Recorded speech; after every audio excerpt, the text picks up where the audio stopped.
What if I told you there's a Yonko-level threat hiding in Elbaf right now? Prince Loki, a name we've heard whispered for years, might be more dangerous than anyone imagined. Chained, cursed, forgotten. But why? Is he a mythical Zoan, a Hippogriff, or something even worse? And how is Shanks involved in all this? This isn't just a theory, this might be the missing piece to the final war. Let's dive into the dark secrets of Prince Loki. Alright, so finally, Oda has seemingly revealed Loki's Devil Fruit, featuring wings and sharp claws. Welcome back to Otaku Wave Hub Pirate. You guys surely remember the events from 6 years ago, when Loki was running wild across the seas and became a haunting nightmare for the entire world. Also 6 years ago, Shanks became the youngest Yonko. Shanks even visited Loki during his most recent stop in Elbaf, using his Conqueror's Haki to knock out Loki's subordinates for a long time. This visit to someone chained like Loki was truly unusual. Even stranger is why Shanks would visit someone hated by the entire Elbaf. I strongly believe that Shanks knows the truth behind Loki becoming a cursed individual. But with his authority, Shanks couldn't do anything else, so he had to rely on Luffy. Shanks himself defeated Loki 6 years ago, bringing him back to the underworld of Elbaf. This made the world government perceive Shanks as a powerful force with the potential to maintain global balance by defeating someone who wanted to destroy the world, like Loki. This war between Shanks and Loki was very special because Shanks' power, represented by a dragon, clashed with a hippogriff. So, what is a hippogriff? Is Loki's devil fruit truly this, with wings and claws? Regarding Shanks' scar, it's rumored to be from a celestial dragon. I'm not talking about Loki here, but a different black dragon. The black dragon once fought Shanks, causing the scar on his left eye before Shanks became a Yonko. The weapon seen was a very sharp claw. I can confirm to Whitebeard that this injury wasn't because Shanks was weak, but because the black dragon was truly powerful. He's intentionally hiding behind the shadow of this great Yonko. Why would a claw cause Shanks' injury? It's Loki, who is quite similar to the black dragon as he also idolizes rocks. In a flashback, the black dragon aimed his ship after CP.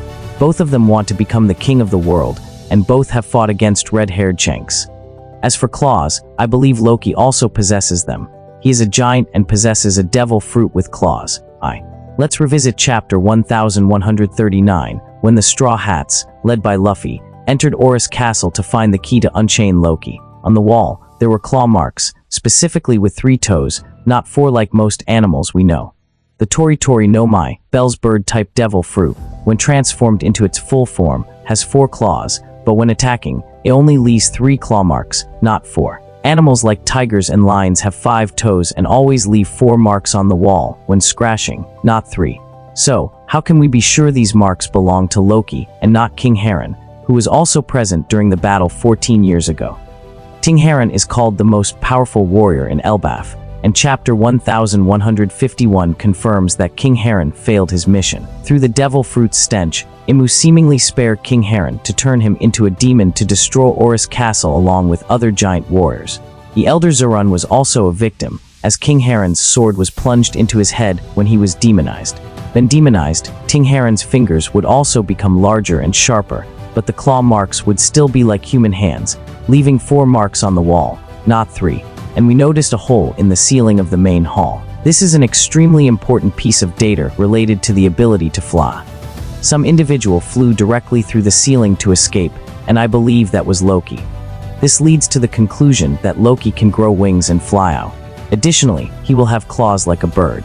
And I speculated that Loki's devil fruit might be the Ryu no Mai, a dragon type, possibly a western dragon. Having such claws along with wings to fly through the main hall's ceiling would also make sense, wouldn't it? But when Loki was chained, his body revealed a tattoo on both arms. It looks like bird wings, not dragon wings. Since it's a theory, let's consider various creatures for Loki's devil fruit. And that's not a problem, we just worry that when the actual creature is revealed, we might have provided information about a different one and get roasted. This creature has a connection to the Yonko red-haired Shanks. Recently, when Shanks attacked Kid in the anime, we saw the image of a dragon appear, and that's precisely the name of the sword he possesses. Loki's devil fruit is called a Legend of Elbaf, so it will have unique powers not found anywhere else in the One Piece world. Dragons might be too common and wouldn't provide a unique signal to be called a legend, and I found a creature that is quite compatible with Loki. It has wings to fly and sharp claws to tear apart its prey. It's called a hippogriff. According to mythology, a hippogriff is a creature with the front half of a giant eagle and the back half of a horse. It's a warhorse born from a mare and a griffin. Hippogriffs are extremely fast and are described as being able to fly around the world and even to the moon. They are ridden by knights who use magic. In this context, the image from Harry Potter is used to represent the hippogriff.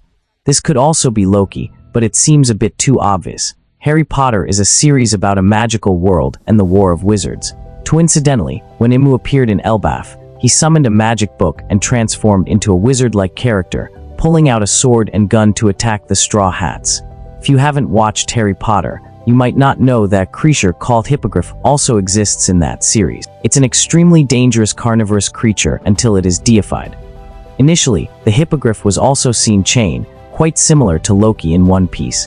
After some time, this creature also became the mount for the main character, Harry Potter. In chapter 1151, Loki said that the Straw Hat crew finally needed his power.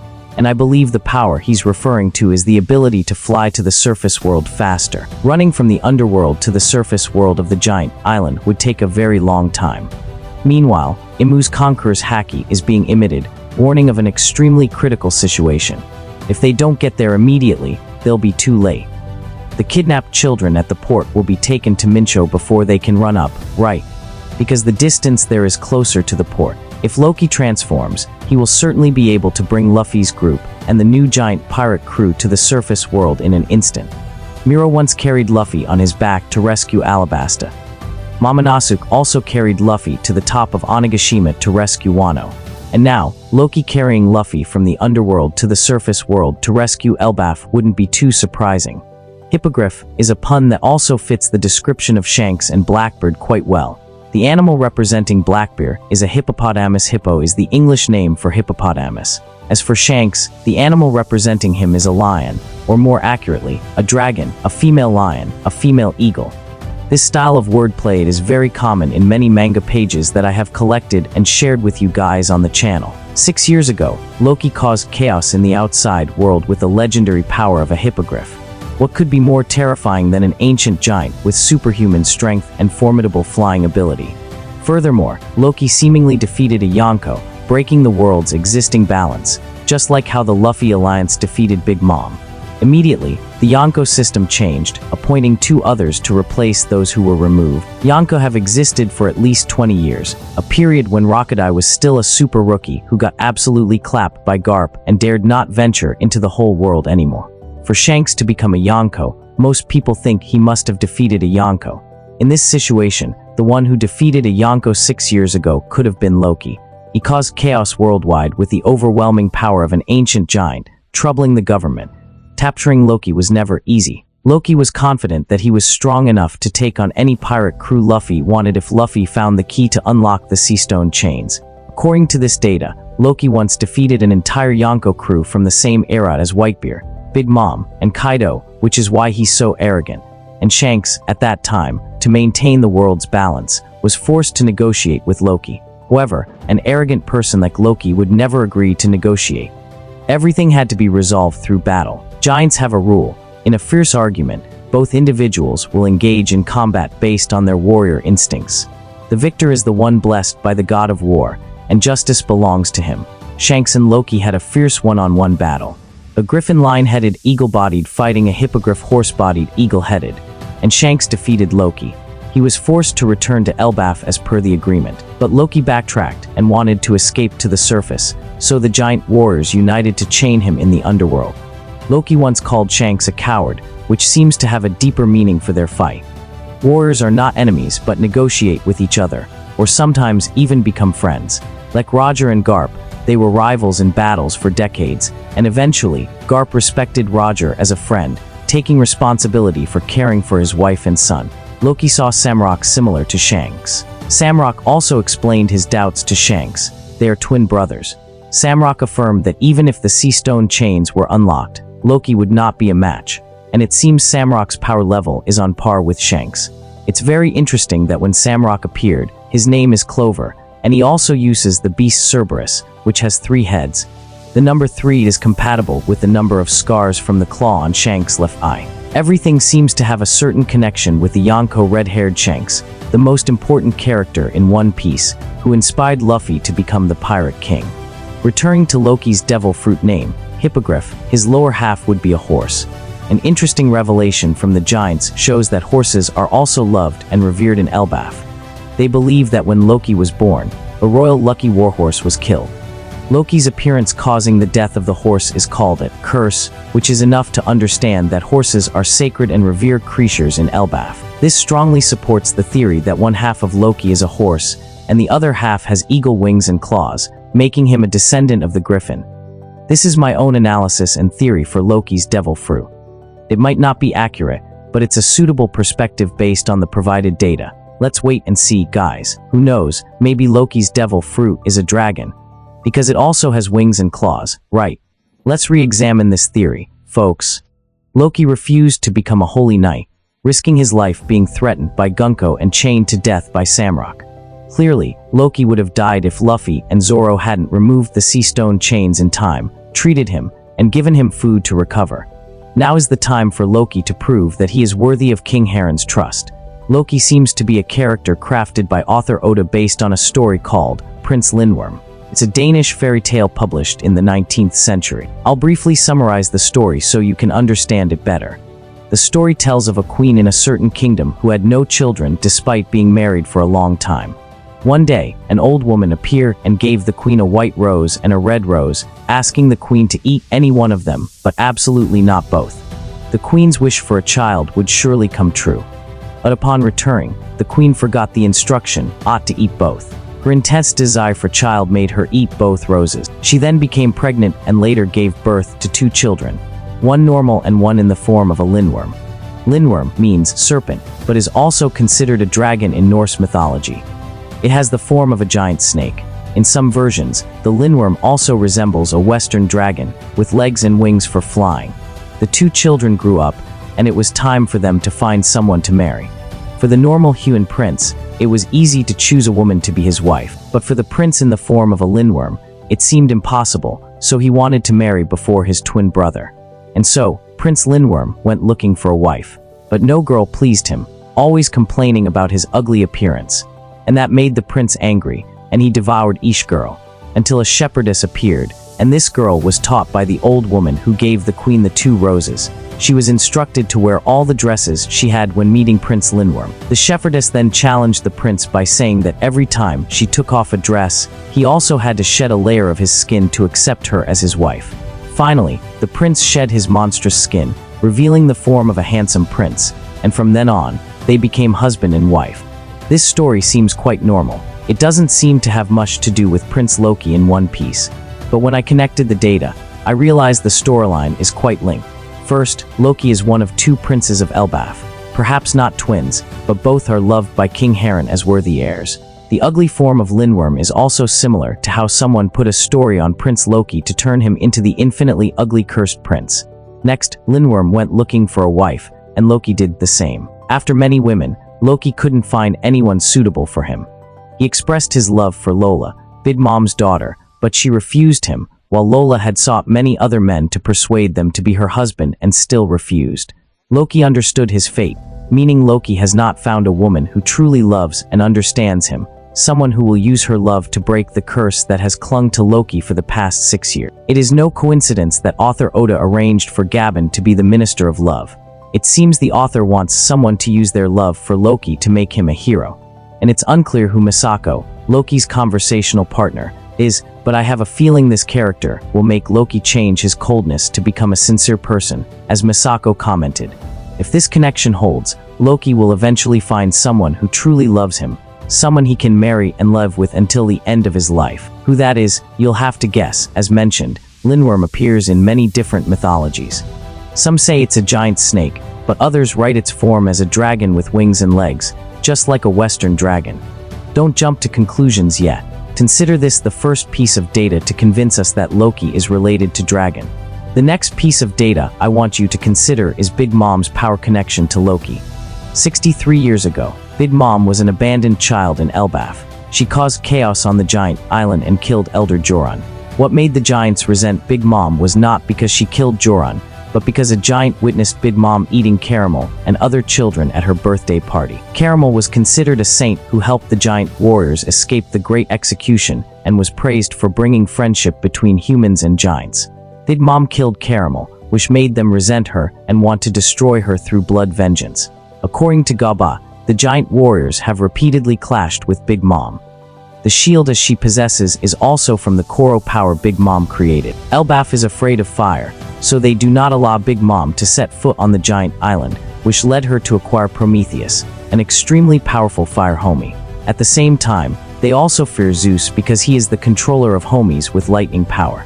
And when lightning strikes Elbaf, fire will also form and cause disaster. This information about fear of fire and lightning was confirmed in the conversation between Ripley and Runke in chapter 1141. Then we also saw Loki using his weapon, the hammer RNY, to strike the Atom Tree to summon lightning and instantly create flames. It can be seen that Loki's Devil Fruit power is at least related to lightning. RNY is an extremely heavy hammer. It was revealed that no one could lift it except Loki, but a hammer cannot emit lightning on its own. It must rely on the user's ability. For example, no sword automatically emits fire. It requires technique from the user. For instance, Kinnaman's sword style is called a school, not the sword itself. Zoro also learned the technique of creating fire or slashing fire after exposure and informal learning. This implies that RNY is a hammer that only Loki can use. It combines with his power to create lightning, but Loki is only lightning. Just like Big Mom's homies, she has a pair, Zeus and Prometheus. If Loki has lightning power, then Harridan represents Prometheus, the fire creator. Oda arranged for Harridan to participate in the Dressrosa arena to compete for the Mira Mira no Mai, transforming him into a fireman with a punch as strong as lightning. And in fact, Harridan wants to be able to confront Loki and become the king of the giants, not just keep Elbaf. A great ambition, but it hides envy. If Harridan is called Prometheus, then doesn't Prometheus also envy Zeus? He always mocked Zeus when he didn't complete his mission or even use Big Mom to create a replacement. This makes us understand that Big Mom's two homies, Fire and Lightning, represent the two princes of Elbaf, Harridan and Loki. But Harridan failed in his task of obtaining the Mira Mira no Mai. Loki, however, is different. He seems to have obtained a devil fruit related to lightning, which is the legendary power of Elbaf that the giants mentioned, under the protection of King Harren. Now, let's look at the ancient painting carved on the Am treasure tree from 800 years ago to see it more clearly. In the middle of this painting is a giant tree, and it seems to be the great Atom Tree that has supported Elbaf for millions of years. At the top of the tree is the form of a Western dragon breathing fire. And before, I had a theory that Western dragons belonged to the world government. They controlled it, which is why they used dragon claws as a symbol, like carved dragon claws for internal benefits or the symbol of the Tenryubido in chapter 1083. But a theory is just one perspective, not yet the truth.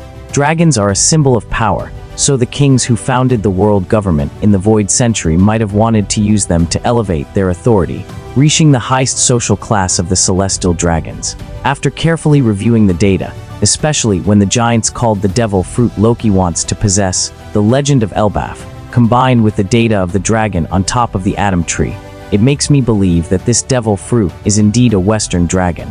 But it will be similar to a thunder dragon with the name Nithurgur from Norse mythology. Nithurgur is also seen as a beast appearing from Killingham's mythical dragon power. But let's consider the wordplay of Nithurgur in Norse mythology more clearly. Nithurgur is formed from two words, Nith and Hurgur. Nith is a term used to refer to an evil person and the shame of a villain, like bearing a curse. Hurgur is a word describing the act of biting, and here it refers to the dragon that bit the root of the Yggdrasil tree. This combination creates the biting shame, or, more precisely, the cursed dragon, and that is the meaning of the name Nithurgur in Norse mythology for this dragon. You should compare this. Is Loki considered a source of disgrace for Elbaf or not? When Rots did something like kidnapping the Straw Hat crew, that Ngob cursed him, calling him a despicable scum even worse than Loki. This implies that the giants consider Loki a disgrace for his actions, such as causing the death of the Queen of Elbaf when he was born, which is a curse. He also burned and released underworld beasts into villages. The most severe act is killing King Harren to seize the legendary Devil Fruit. These data seem to imply the name Nithurgur, the dragon from Norse mythology, for this cursed prince. However, author Oda will not use the name Nithurgur for the dragon from Loki's Devil Fruit, but we'll use a different, unique name that speaks to the distinctiveness of One Piece, like Dragon number 13 as a typical example. And you might ask if Dr. Vegapunk has obtained the gene code of this dragon that, what if it's from Loki? That would be very interesting, wouldn't it? Let's compare a bit between Elbaf and Punk Hazard. Both of these places had events where children were kidnapped. And there's a particularly fascinating detail. Zoro clashed with two dragons in both places. In Punk Hazard, Zoro cut off the head of dragon number 13, Dr. Vegapunk's pet, which was guarding the island.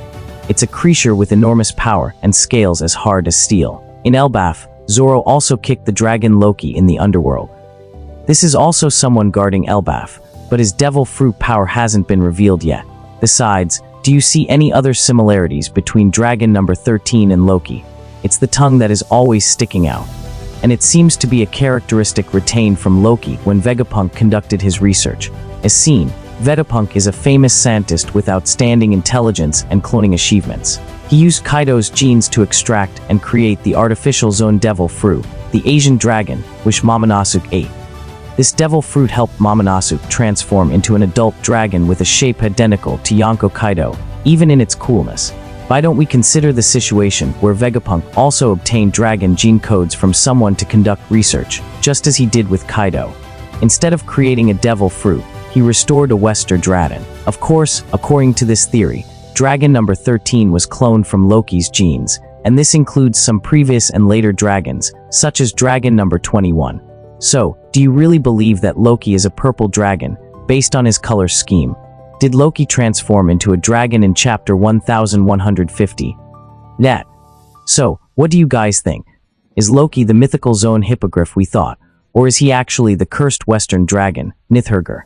The evidence for both is pretty compelling, but the dragon theory with the Elbaf connections and the Norse mythology parallels really makes you think. Let me know your theories in the comments below. Don't forget to like this video if you found it insightful, subscribe to the channel for more deep dives, and hit that notification bell so you don't miss our next theory. Thanks for watching, and I'll catch you in the next one.